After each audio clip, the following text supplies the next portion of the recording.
The Ghost Catcher from the Dark Red Light series. Written by Rich Pearson. Read by the author. The Ghost Catcher. Part 1. Outside, the moon shone down upon the cobbled streets and jaunty rooftops, the light peeking through the slowly passing clouds as they rolled over the town. A few lights still shone from windows and doorways, and on the main street a warm glow of torches within braziers emanated from the tavern, inside which folk were joyful and merry. In the little winding streets the kids, those that were brave enough to flaunt their parents' rulings, ran, hiding in shadows and amusing themselves with their own playtime games.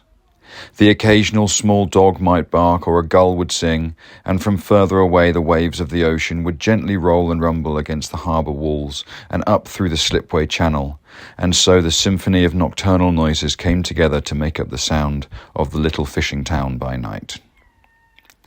Inside, the ghost catcher waited. He waited in his apartment above the bakery where he spent his days fixing fishing nets and stitching clothes for anyone who needed. He wasn't an old man, nor was he particularly young. His hair had greyed slightly and his skin had hardened over the years, but he was by no means out of shape, nor was he out of work. His skill with a needle was one that many envied, and many of the men might have made fun had they not relied so heavily on his fine nets and strong stitching.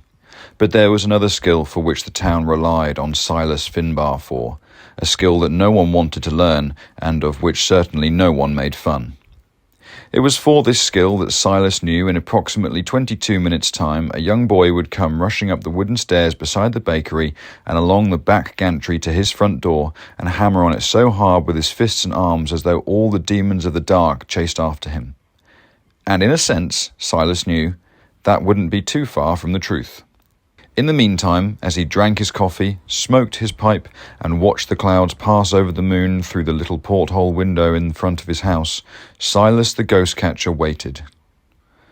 2 streets over and heading towards the harbour, while Silas Finbar sat quietly supping his coffee, Henry James, a good lad with a slow wit who laboured for those who needed it, toddled across the cobbles with a slightly arrhythmic step that suggested his not usually quick brain was struggling at the time even more than it usually did, most likely due to the several bottles of ale he had been paid in only a few hours earlier, the contents of which were firstly all now inside him, and were secondly, he had decided, getting lonely. It was for the purpose of relieving this sense of loneliness that rested in his stomach that Henry was meandering his way towards the tavern, guided partly by memory, partly by the intermittent moonlight, but largely by his resolution to carry on drinking and to feel happier. It was whilst Henry had stopped for just a moment to lean against the low harbour wall that was built to stop bolting horses or loose cargo from falling straight off the quay, as he took in his surroundings and fumbled in his coat for some tobacco and paper, that he felt the cold, icy touch of darkness flash past him, making him jump. Henry spun around, spilling tobacco leaves as he did so, looking all about to see if someone was playing tricks on him as the meaner kids sometimes did. "Who there?" he called into the night. The only sounds that came back were that of the night itself, of waves gently rolling, of kids far away playing, and people in the nearby tavern humming and singing. Nothing returned his query. Under his flat cap, Henry's eyes were wide and his brow was tense, but he remembered what his father had taught him, and instead of getting all riled up and worried like he used to, took a big deep breath, wiped his nose on his sleeve, and told himself it was just the wind and a few too many beers playing tricks on him, as he knelt deep to sweep up the spilt tobacco back into his little pouch. Sadly for Henry, it was as he stood back up that the icy spectre rushed past him again, this time in plain sight and squealing its awful scream, like the wind being sucked through a storm drain against a heavy downpour.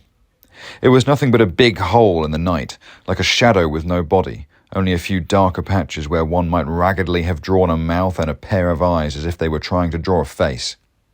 It rushed straight at Henry and then vanished into the night, and Henry jumped right off the ground with fright and promptly hid under the cover of a nearby boat's awning and stayed there shivering for a whole quarter of an hour. A few hundred yards away in his apartment, Silas looked at his watch and smiled. A street away from the harbour, Timmy Bates and Jeff Cull were playing hide-and-seek in the tanner's yard where they heard Henry James' sudden squeal of fright. Both boys were 9 years old and were about as afraid of the dark as they were of grass, but even they figured something wasn't quite right. "What was that?" Jeff asked Timmy as the two abandoned their game at the sound of the interruption to the night's usual chorus. "Sounds like someone's got scared," said Timmy as they both looked earnestly in the direction of the sound. Even though the sun had set many hours earlier, it was by no means cold, and the boys stood comfortably in their dungarees and shirts, Jeff wearing a flat cap that was a size too big that he claimed was his, but that Timmy knew Jeff had really stolen from his older brother, Morris. Despite the seasonal evening's warmth, both boys shivered. "Got scared?" repeated Jeff dumbly. Neither boy was of any real intellect, but, as happens in many partnerships, there was certainly one who followed the other, one who came up with the ideas and the other who dutifully followed. Jeff was not much dumber than Timmy, but he certainly wasn't the leader of the outfit, and as such, often looked to Timmy for guidance. "Might be," said Timmy thoughtfully. "Might be just some trick of the wind, like when it whistles in the masts in the harbour." "That didn't sound like the wind," said Jeff slowly. Silently, Timmy agreed. The tanner's yard was a wide courtyard bordered by buildings on both sides, with the tanner's shop to the rear, with a high wooden fence up front, as much to stop the wares falling into the street as it was to mark the edge of the owner's property. Dotted around it was a mishmash of barrels and rope, chains and tarps. What was in the barrels the boys didn't want to know, and what went on in the workshop during the day they certainly had no interest. But on nights like these it made for a fine playground. Timmy tiptoed ever so carefully across the open space in the centre of the yard, as though worried that the flagstones beneath him might creak like floorboards, and peered out of the gate up the narrow street. Towards the harbour there was nothing out of the ordinary. Looking back towards the town was the same. He turned back to Jeff.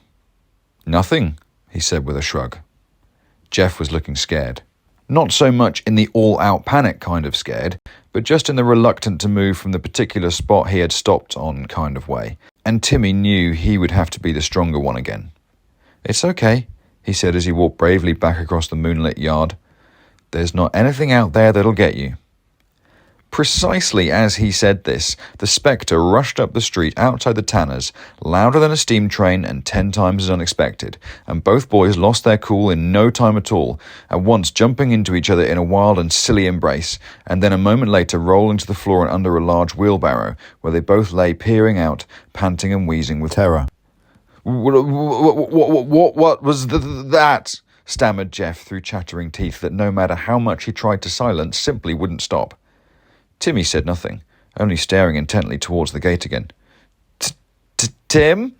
whispered Jeff, as he grabbed big handfuls of his friend's shirt and pulled himself closer.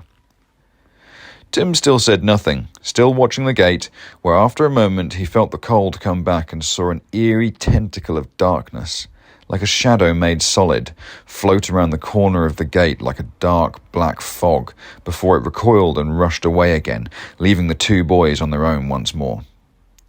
2 minutes later, Timmy Bates had forcibly dragged Jeff out from under the barrow, ignoring all his friend's pleas and cries, and had hurtled after the tanner's yard as fast as his legs could carry, Jeff in hot pursuit if only to avoid being left alone.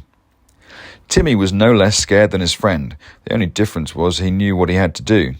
He knew he had to find his father in the tavern and tell him that something had gotten out again.